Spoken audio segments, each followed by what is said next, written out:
সালটা ছিল 1970।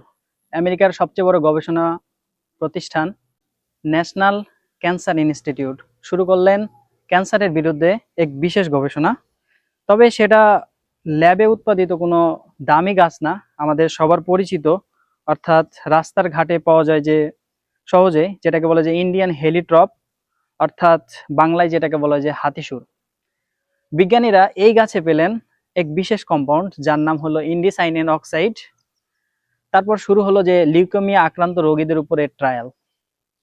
এই ইন্ডিসাইনেন অক্সাইড সরাসরি আমাদের ডিএনএ তে আঘাত করে এবং কোষ বিভাজন থামিয়ে দিয়েছিল। এর ফলে কিছু রোগী সেটা থেকে উপক্রম পেয়েছিল।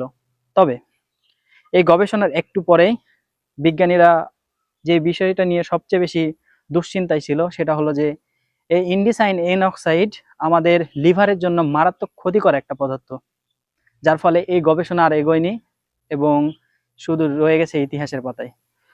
এতগুলো কথা বলার কারণ মূলত একটি, আমরা যারা বিভিন্ন রোগের উপশম পেতে ভেষজ উদ্ভিদ ব্যবহার করি, আপনারা অবশ্যই সতর্ক থাকবেন অভিজ্ঞ লোকের পরামর্শ নিয়ে সেগুলো সেবন করার জন্য। ততক্ষণ সবাই সুস্থ থাকুন, সুন্দর থাকুন এবং উদ্ভিদ বিষয়ক ভিডিও পেতে আমার সঙ্গে থাকুন।